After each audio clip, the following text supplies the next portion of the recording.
নিরামিষ কুমড়ো শাকের ঘন্ট বানাবো, তার জন্য একটু কুমড়ো শাকটা কেটে নিয়েছি। আর এদিকে বড়ি আছে, আর এদিকে সবজি বলতে বেগুন আলু কেটে ধুয়ে রেখেছি। প্রথমে কড়াই তেল দিয়েছি, তেলের মধ্যে বড়িগুলো দিয়ে দেবো।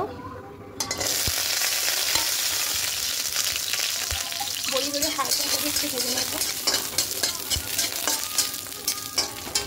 বড়িগুলো ভাজা হয়ে গেছে, এটা তুলে নেবো। এবার আরও কিছুটা তেল দেবো।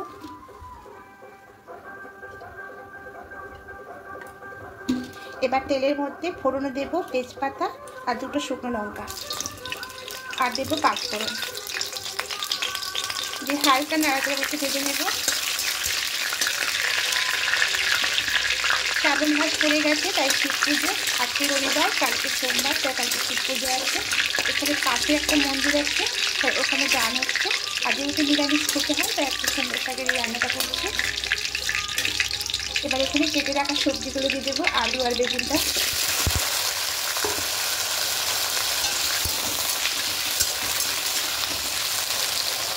হালকা লাল করে এবার এখানে পরিমাণ মতো লবণটা নেব, আর হলুদ গুঁড়ো নেব, দিয়ে খুব ভালো করে মিশিয়ে নেব।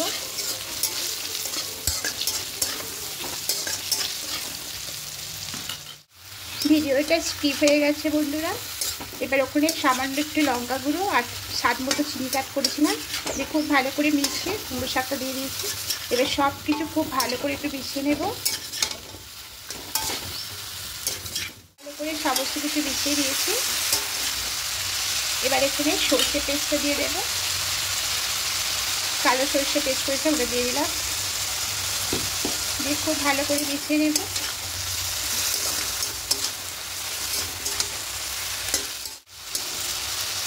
এবার এখানে মিক্সার জারের মধ্যে জল দিয়ে এই জলটা দিয়ে দেব, আরও কিছুটা জল দেব।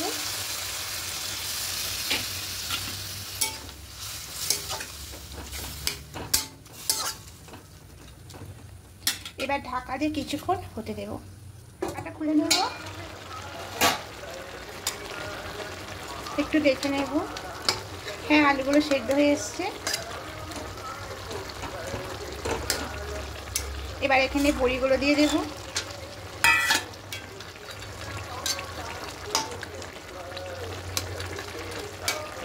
এবার বড়িগুলো ঢাকা দিয়ে আরও কিছুক্ষণ রাখবো।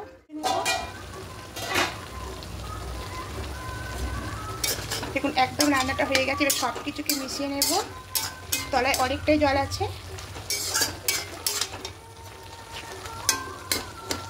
এবার আলুগুলো একটু ঘেঁটে দেব।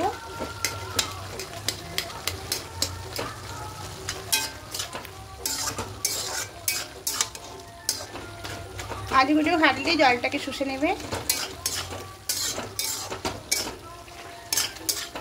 কুমড়ো শাকের রান্নাটা একদম রেডি হয়ে গেছে। এবার একটা অন্য পাত্রের মধ্যে ঢেলে নেব। কুমড়ো শাকের চচ্চড়িটা একদম রেডি হয়ে গেছে। তা বন্ধুরা, যদি আমার রেসিপিগুলো আপনাদের ভালো লেগে থাকে অবশ্যই কমেন্টে যারা আর নতুন বন্ধুরা দেখছেন অনুরোধ রইল সাবস্ক্রাইব করে পাশে থাকার জন্য। আর যারা ফেসবুক আর ইনস্টাগ্রাম থেকে দেখছেন অ্যালেক্স দীপা পেজটাকে অবশ্যই ফলো করে দেবেন। আমি আরও নতুন রেসিপি আপনাদের সামনে নিয়ে আসবো। আজকের মতো টাটা।